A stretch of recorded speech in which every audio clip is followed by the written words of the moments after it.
जिस तरीके से बांग्लादेश में आज हिंदुओं के साथ वहां अत्याचार हो रहा है, हिंदुओं का कत्लेआम हो रहा है, हिंदुओं को की बहन बेटियों के साथ बलात्कार हो रहा है, घर जलाए जा रहे हैं और ऐसी बहुत सी चीजें हो रही है जो यहाँ तक पता भी नहीं चल रही है। वहां भारत विरोधी नारे लगाए जा रहे हैं, भारत के प्रधानमंत्री को गाली दी जा रही है। उसके बावजूद शाहरुख खान जैसे गद्दार लोग, मैं इन्हें गद्दार इसलिए कह रहा हूं कि इनके पास जो भी है आज भारत का दिया हुआ है, भारत की जनता का दिया हुआ है, लेकिन ये पैसा लगाते हैं कहां? जो देश भारत के खिलाफ काम कर रहा है उसके खिलाड़ी पे पैसे लगाएंगे, रहमान जैसे खिलाड़ी पे ही लगाएंगे। मैं शाहरुख खान जैसे लोगों को कहना चाहता हूं कि वो कामयाब नहीं हो पाएंगे इसमें, किसी भी कीमत पे वो यहाँ रहमान को खिला नहीं पाएंगे, ये एयरपोर्ट पार नहीं करा पाएंगे, एयरपोर्ट से बाहर कदम नहीं रख पाएगा रहमान।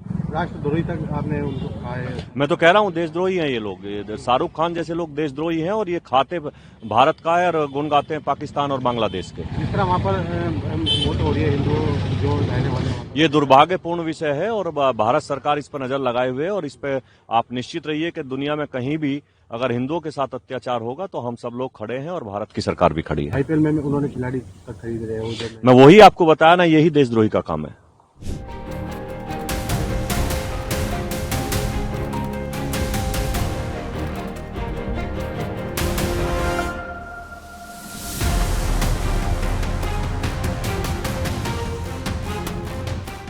जिस देश ने आपको हीरो बनाया, स्टार बनाया, सुपरस्टार बनाया, जिस देश ने इतना सामर्थ्य दिया कि तुम एक क्रिकेट टीम, तुम थे क्या?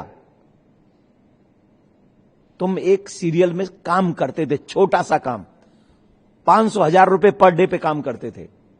आज उस देश ने तुम्हें इतना प्यार दिया और तुमने सिर्फ एक तुम्हारे समुदाय ने नहीं दिया, हिंदू समाज ने भी बहुत ढेर सारा प्यार दिया। उसका फलस्वरूप क्या है? इस देश का ऋण कैसे चुकाओगे? ऐसे चुकाओगे? बांग्लादेशी क्रिकेटर को लाकर हमारी छाती पे खिलाकर, ये है तुम्हारा प्यार इस देश के लिए? तो हम यही कहेंगे केकेआर का मैनेजमेंट, उनके बॉस ये समझें और उस क्रिकेटर को बाहर करें। 9 करोड़ 20 लाख रुपया जो उस क्रिकेटर को दे रहे हैं, वो पैसा अगर जो बच्चे हिंदू वहां मारे जा रहे हैं, वही पैसा एज ए क्षमा, सॉरी फील करते हुए उनके रिश्तेदार अगर हिंदुस्तान में हैं तो उनके हिंदुस्तान में उन क्रिकेटर, उन हिंदू बच्चों को देने चाहिए, जिससे कम से कम ये पता लग सके कि हां, इनकी संवेदना हम हिंदुओं के साथ में है।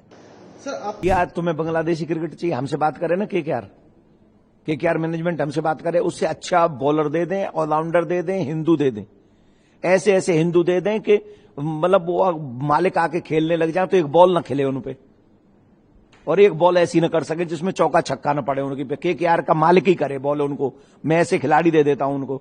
और अगर उन्हें हिंदुओं से नफरत है तो मैं उन्हीं के समाज का कहीं से अरेंज करके दूंगा, उससे बेटर बॉलर और बैट्समैन दूंगा। हिंदुस्तान का लो ना आप, वो पैसा हिंदुस्तान को दो ना आप, हिंदुस्तान को पैसा दो और आपको देना चाहिए।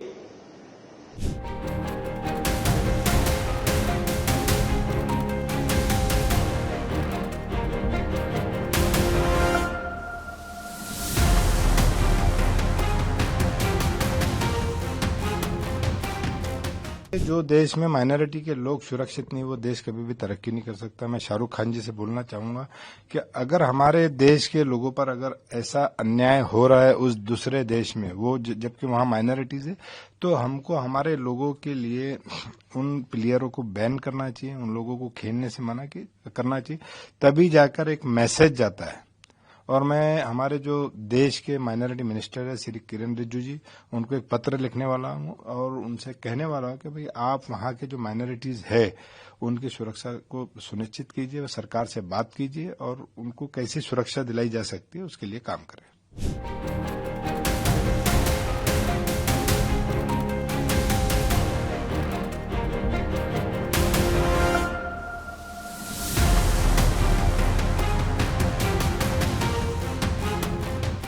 के लिए बांग्लादेश से प्लेयर को लेने में शाहरुख खान को कोई ऐतराज नहीं है। देखिए, इसके लिए तो भारतीय क्रिकेट बोर्ड जिम्मेदार है।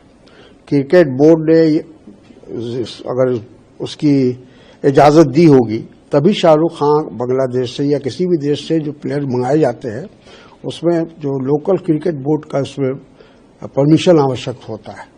उसकी अगर परमिशन नहीं होगी तो नहीं होगा। तो पहले तो हमको ये तय करना चाहिए कि ऐसे तमाम प्लेयरों को हम अपने देश में आने देंगे या नहीं देंगे। और चूंकि ये इंटरनेशनल अगर इवेंट है तो वहाँ इंटरनेशनल लॉ चलता है, वहाँ फिर उस तरह की बात नहीं होती। और शाहरुख खान के बारे में इस तरह की बात करना उचित नहीं है। शाहरुख खान ने कितनी ऐसी फिल्में बनाई है जो जिसका देशभक्ति से सीधा संबंध रहा है।